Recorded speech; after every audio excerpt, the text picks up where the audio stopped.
ناقة الله وسقياها فكذبوه فعقروها فدمدم عليهم ربهم بذنبهم فسواها ولا يخاف عقباها। সম্মানিত উপস্থিতি, আমরা বিগত আলোচনাগুলিতে আমরা ফিরকায়ে নাজিয়া তথা নাজাতপ্রাপ্ত দলের তিনটি বৈশিষ্ট্য নিয়ে আমরা আলোচনা করেছিলাম। অর্থাৎ 5টি বৈশিষ্ট্য থেকে 3টি বৈশিষ্ট্য সম্পর্কে 3 সপ্তাহে আমরা আলোচনা করেছিলাম। অর্থাৎ মুসলিম উম্মাহ 73 দলে বিভক্ত হবে। এই বিভক্তের মধ্যে যেই দলটি নাজাতপ্রাপ্ত হবে অর্থাৎ 72 দল, এই 72 দল তারা সকলেই জাহান্নামী হবে, শুধুমাত্র একটি দল তারা জান্নাতি হবে। এবং সেই দলের 5টি বৈশিষ্ট্য সম্পর্কে আমরা আলোচনা করতে গিয়ে প্রথম যে বৈশিষ্ট্যটা বলেছিলাম, মুসলিম খলিফা কেন্দ্রিক তারা ঐক্যবদ্ধ থাকবে, সত্যকে তারা আঁকড়ে ধরে থাকবে। এরপর এই তাদের অন্যতম যে বৈশিষ্ট্য, তারা কোরআন এবং হাদিসকে আঁকড়ে ধরে থাকবে। এরপর তৃতীয় বৈশিষ্ট্য হলো সালাফগণ তথা সাহাবাগণ, তাবেঈগণ এবং তাদেরকে অনুসরণ যারা করেছিল উত্তমভাবে, সেই সকল ব্যক্তিরা যেভাবে কোরআন হাদিস বুঝেছিল সেইভাবে আমাদেরকে কোরআন হাদিস বুঝতে হবে, সালাফদের মানহাজকে আঁকড়ে ধরে থাকতে হবে, তাহলে সেই দলটি জান্নাতি দল হিসেবে আখ্যায়িত হবে।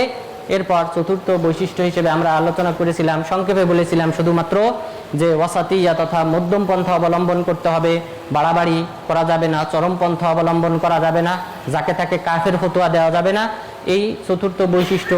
এরপর পঞ্চম বৈশিষ্ট্য হলো আল্লাহর রাস্তায় জিহাদ করতে হবে কাফেরদের বিরুদ্ধে, এবং পাশাপাশি নিজেদের মাঝে যে ভুল ত্রুটি রয়েছে সেই ভুল ত্রুটি সংশোধন করার জন্য আল আমরু বিল মারুফ ওয়ান নাহি আনিল মুনকার তথা ভালো কাজের আদেশ, অন্যায় কাজে বাধা প্রদান করতে হবে।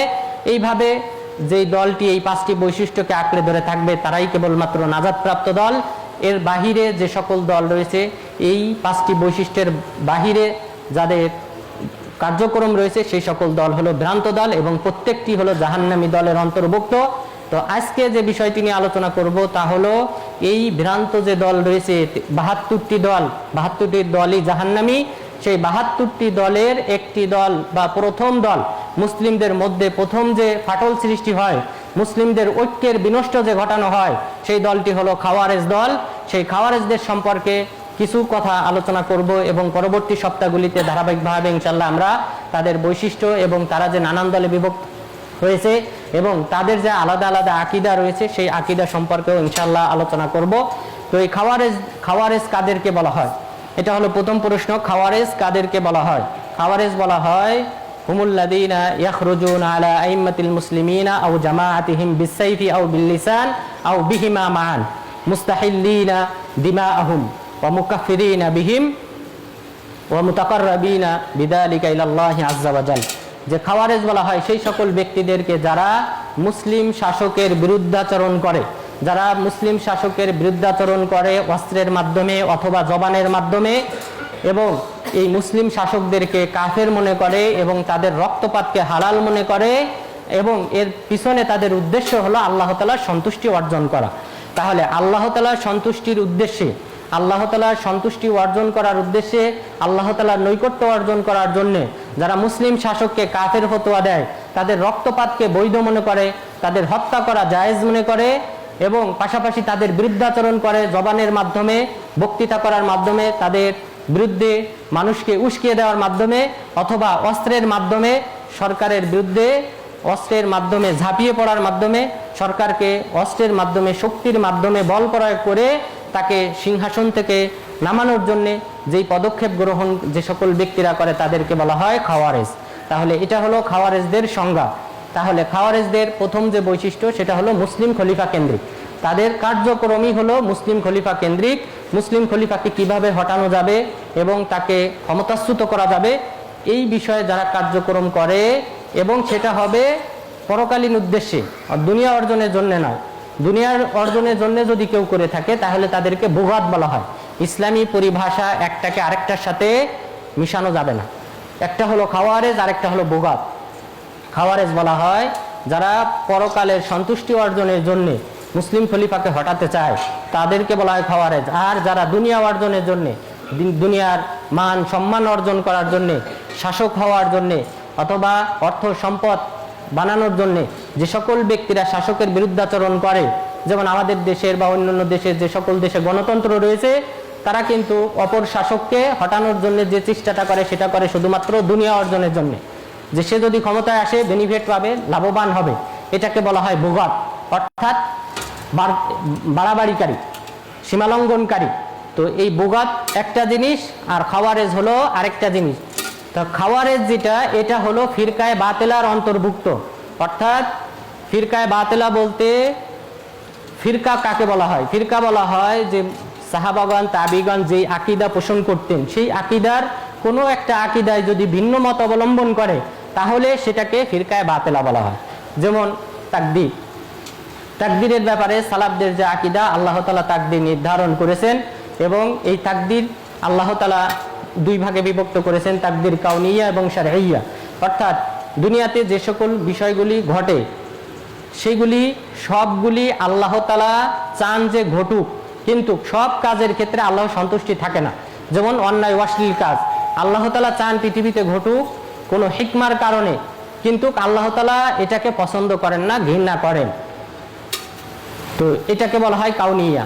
আরেকটা হলো শারঈয়া, আল্লাহ তাআলা চান এই পৃথিবীতে এটা ঘটুক এবং এটা পছন্দও করেন, ভালোবাসেন। যেমন জুমার সালাতে আসা, যে মানুষ আসুক, জুমার সালাত আদায় করুক, 5 ওয়াক্ত ফরজ সালাত আদায় করুক, সিয়াম পালন করুক, এই ভালো কাজগুলি এটা আল্লাহ তাআলা চান এবং এই পৃথিবীতে ঘটুক, বান্দারা এই আমলটা করুক, এটা আল্লাহ তাআলা চান। পাশাপাশি এর মাধ্যমে এর প্রতি আল্লাহ তাআলা সন্তুষ্টও রয়েছে, আল্লাহ তাআলা ভালোবাসেন এই কাজগুলি, এটাকে বলা হয় শারঈয়া।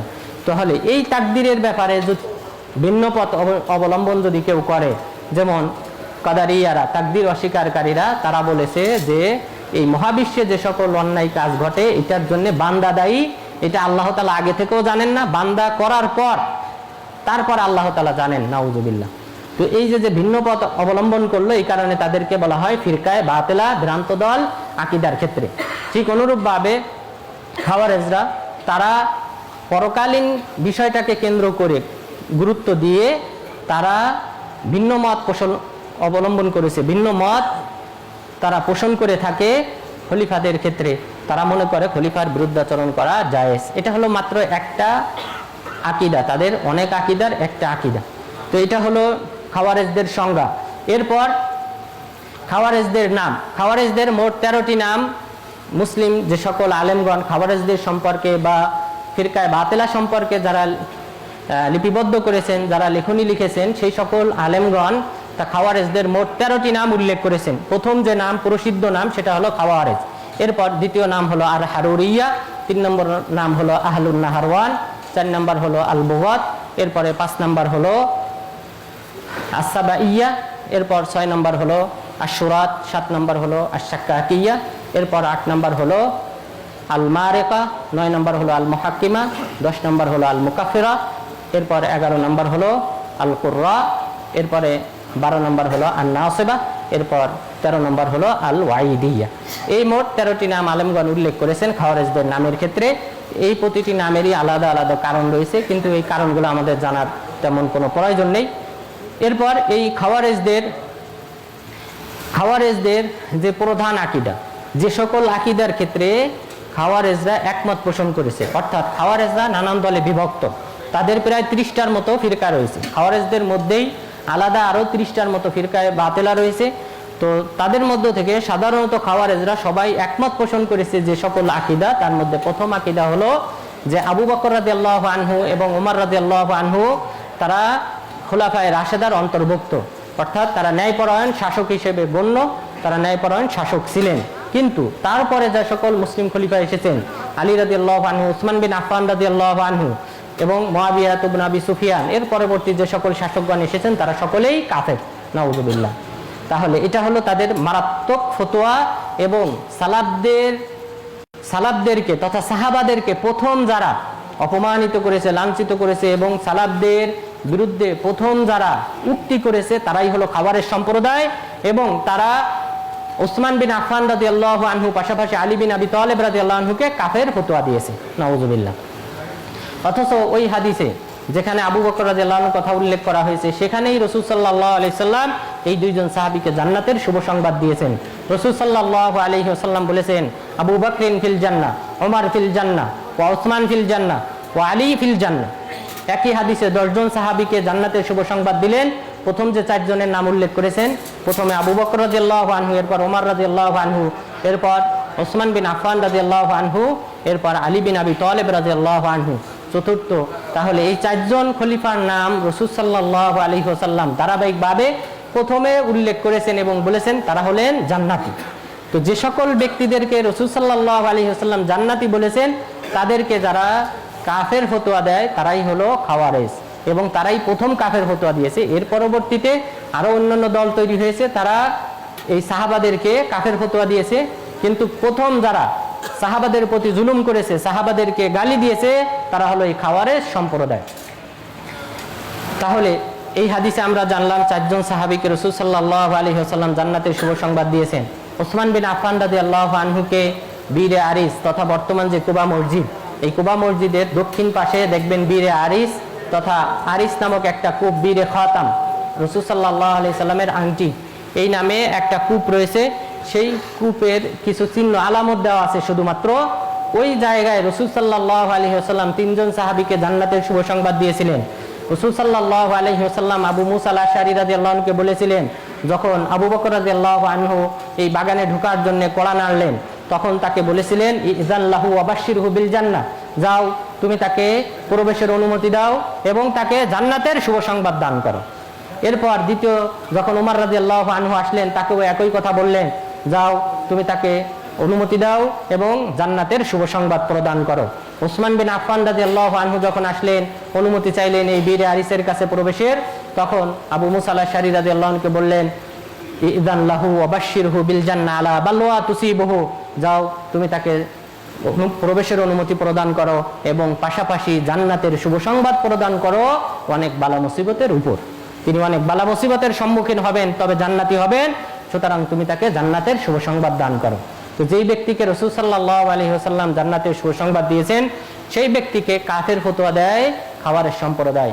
অথচ রাসূল সাল্লাল্লাহু আলাইহি ওয়াসাল্লাম বলেছেন, লা তাসুব্বু আসহাবি ফাইন্নাহু লাউ আনফাকা আহাদুকুম মিসলা উহুদিন যাহাবা মা বালাগা মুদ্দা আহাদিহিম ওয়ালা নাসিফাহু।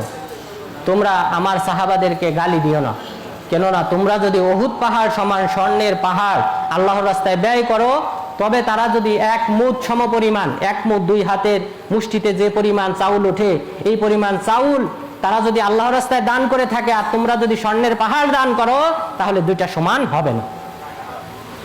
তাহলে এই সাহাবাদের এই যে এক মুষ্টি চাউল, এক মুষ্টি আটা দান করাটা, এটার মূল্য আল্লাহ তাআলার নিকট আরো বেশি তোমাদের এই স্বর্ণের পাহাড়ের চেয়ে।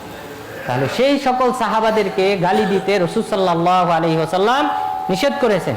অথচ খাওয়ারেজরা তারা তাকে কাফের ফতোয়া করে, কাফের ফতোয়া দেয়। শুধু কাফের ফতোয়া দিয়ে ক্ষান্ত হয় নাই, বরং তারা তাকে হত্যাও করেছে।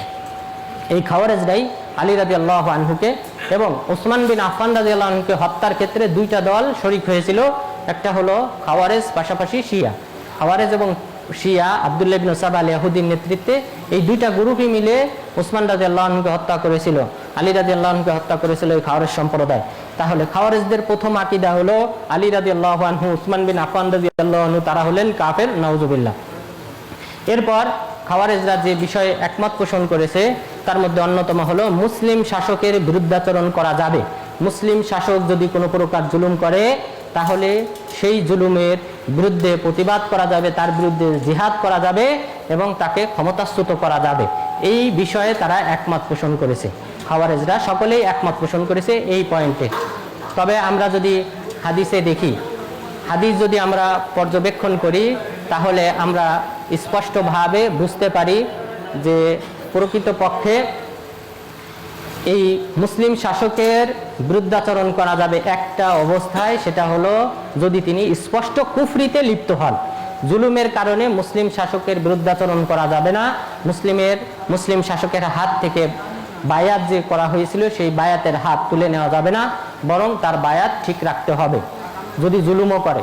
রাসূল সাল্লাল্লাহু আলাইহি ওয়াসাল্লাম বলেছেন, ওয়া ইন দারাবা যাহরাক ওয়া আখাযা মালাক, এই মুসলিম শাসক যদি তোমার পিঠে আঘাতও করে, ওয়া আখাযা মালাক, তোমার সম্পদ যদি সব ছিনিয়ে নেয়, তবুও তুমি এই মুসলিমের আনুগত্য করো, তার কথা ফাতি ওয়াসমি', তুমি তার কথা শোনো এবং তার আনুগত্য করো। তাহলে আনুগত্য করতে হবে। জুলুমের কারণে মুসলিম শাসকের বিরুদ্ধাচরণ করা যাবে না।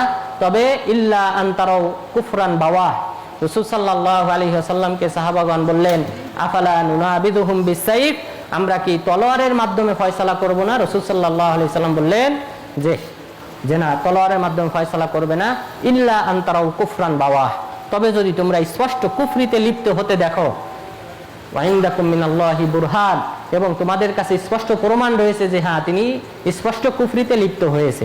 এই প্রমাণ যদি পাওয়া যায় তাহলে কেবলমাত্র মুসলিম শাসকের বিরুদ্ধাচরণ করা যাবে, শক্তি প্রয়োগ করে, বল প্রয়োগ করে তাকে ক্ষমতাচ্যুত করা যাবে। এটা হলো স্পষ্ট কুফরি দেখা গেলে। অপর হাদিসে বলা হয়েছে মা আকামু ফিকুমুস সালাহ, যতক্ষণ পর্যন্ত না তোমাদের মাঝে সালাত প্রতিষ্ঠা করে। যদি সালাত প্রতিষ্ঠা করে তাহলে তোমরা তাকে হটাবে না, তবে যদি সালাত প্রতিষ্ঠা না করে তাহলে তোমরা তাকে হটাতে পারো। এই দুই হাদিস যদি আমরা এক জায়গায় করি তাহলে আমরা আরেকটা মাসালা ফতোয়া দিতে পারি, সেটা হলো সালাত পরিত্যাগ করলে সে কাফের না মুসলিম? কাফের। কারণ এই দুই হাদিস যদি আমরা একত্রিত করি তাহলে স্পষ্টভাবে বোঝা যায় যে সকল ব্যক্তিরা সালাত আদায় করে না তারা কাফের। কারণ আগের হাদিসে বললেন স্পষ্ট কুফরি যদি না দেখো ততক্ষণ পর্যন্ত তোমরা তাদের বিরুদ্ধাচরণ করো না। অপর হাদিসে বললেন যতক্ষণ পর্যন্ত তোমাদের মধ্যে সালাত প্রতিষ্ঠা করে। তার মানে সালাত প্রতিষ্ঠা না করাটা কুফরির অন্যতম কারণ।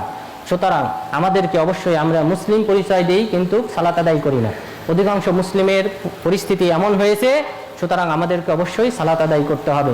তাহলে তাদের যে ফতোয়া খাওয়ারেজদের বা তারা একমত পোষণ করেছে, দ্বিতীয় যে পয়েন্ট সেটা হলো যে মুসলিম শাসক তিনি যদি জুলুমবাজ হন তাহলে তার বিরুদ্ধে যুদ্ধ করা যাবে এবং তাকে ক্ষমতাচ্যুত করা যাবে। এটাও সালাফদের আকীদার বিপরীত। কেননা রাসূল সাল্লাল্লাহু আলাইহি ওয়াসাল্লাম বলেছেন যদি তোমার সম্পদ সে গ্রাসও করে, তোমার পিঠে যদি আঘাত করে, তবুও তুমি তার আনুগত্য করো। তাহলে জুলুমের কারণে মুসলিম শাসকের থেকে বায়াতের হাত তুলে নেওয়া যাবে না, বরং বায়াত বলবৎ রাখতে হবে। তবে যদি তিনি স্পষ্ট কুফরিতে লিপ্ত হন, এবং এরপরে আরো কিছু শর্ত যুক্ত হবে, যদি আমার ক্ষমতা থাকে তাকে হটানোর মতো, যদি আমাদের সামর্থ্য থাকে তখন তার বিরুদ্ধাচরণ করা যাবে, সামর্থ্য না থাকলে ধৈর্য ধারণ করতে হবে, শক্তি অর্জন করতে হবে, শক্তি হলে তখন তার বিরুদ্ধাচরণ করতে হবে। তো এইভাবে স্টেপ রয়েছে। তো তাহলে দ্বিতীয় পয়েন্ট আমরা জানলাম যে পয়েন্টে তারা একমত পোষণ করেছে। এরপর তৃতীয় যে পয়েন্টে তারা একমত পোষণ করেছে যে তারা আলী রাদিয়াল্লাহু আনহুর হত্যাকারী, আলী রাদিয়াল্লাহু আনহুর হত্যাকারী আব্দুর রহমান বিন মুলজিম আল মুরাদি এই ব্যক্তির প্রশংসা করে। খাওয়ারেজরা আলী রাদিয়াল্লাহু আনহুকে যেই ব্যক্তি হত্যা করেছিল সেই ব্যক্তির ভূয়সী প্রশংসা করে।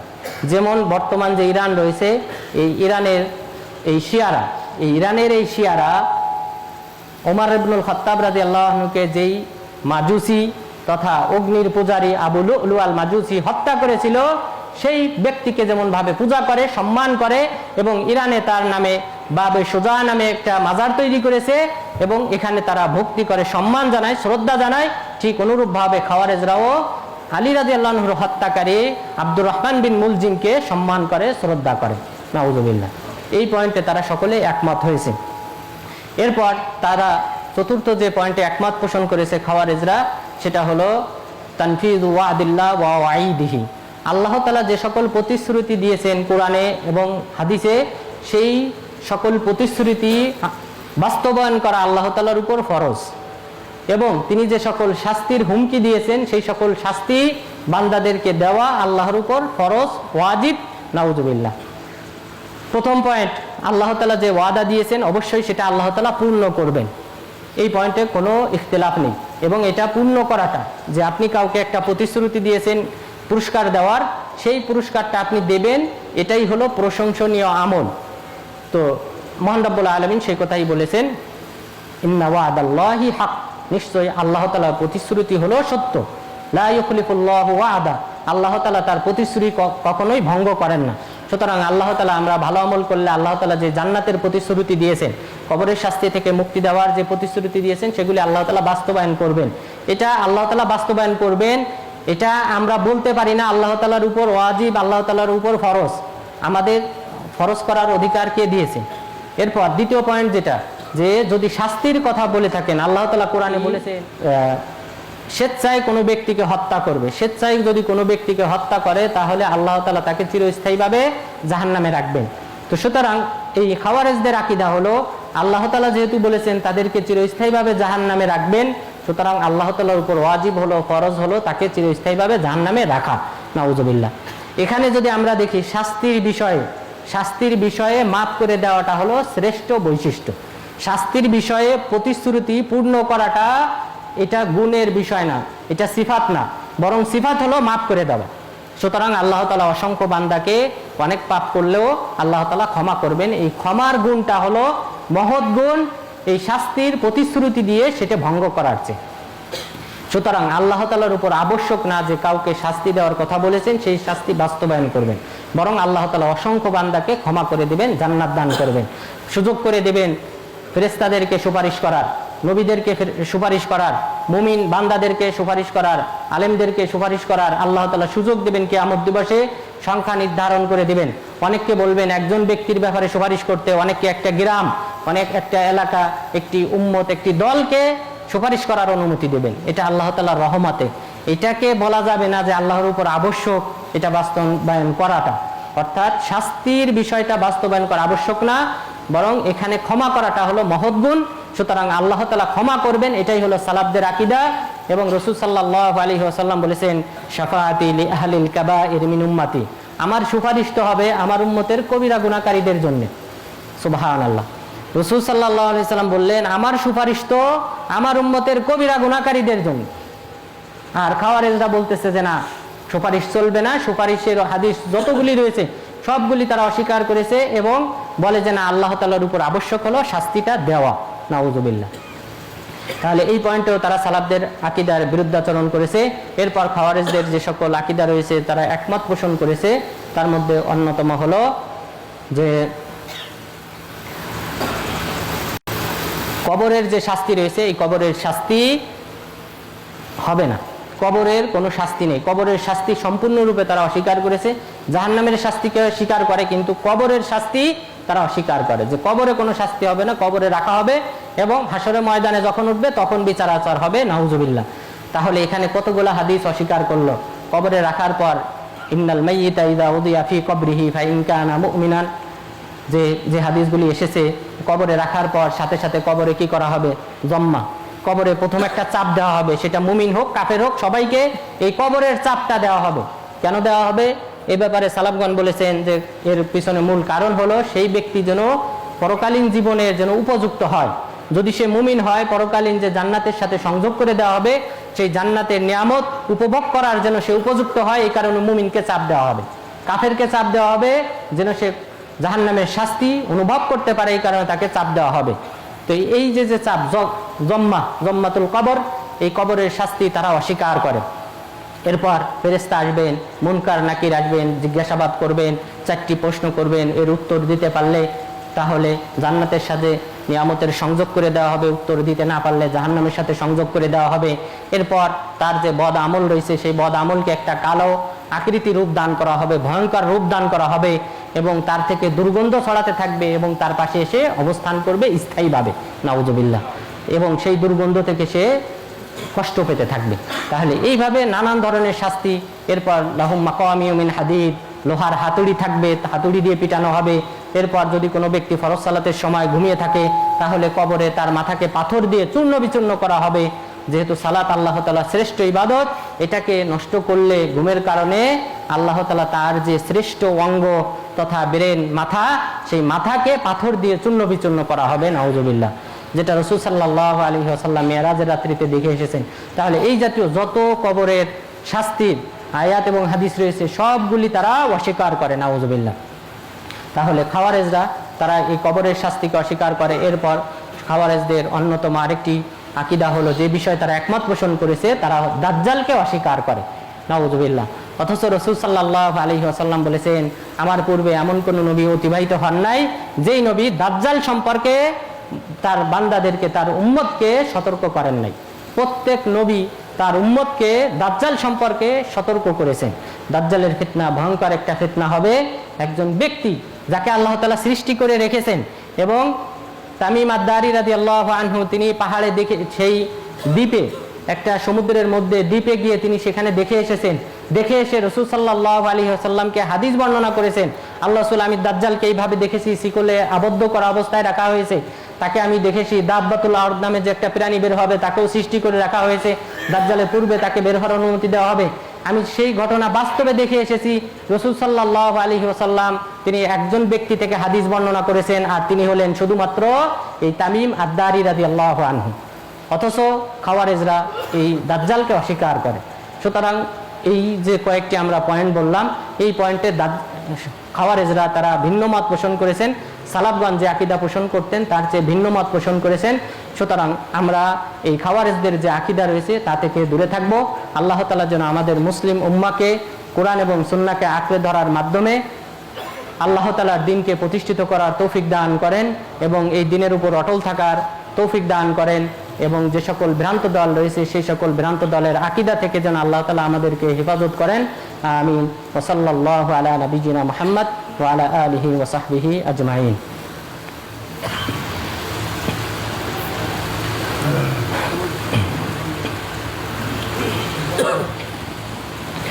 নাহমাদুহু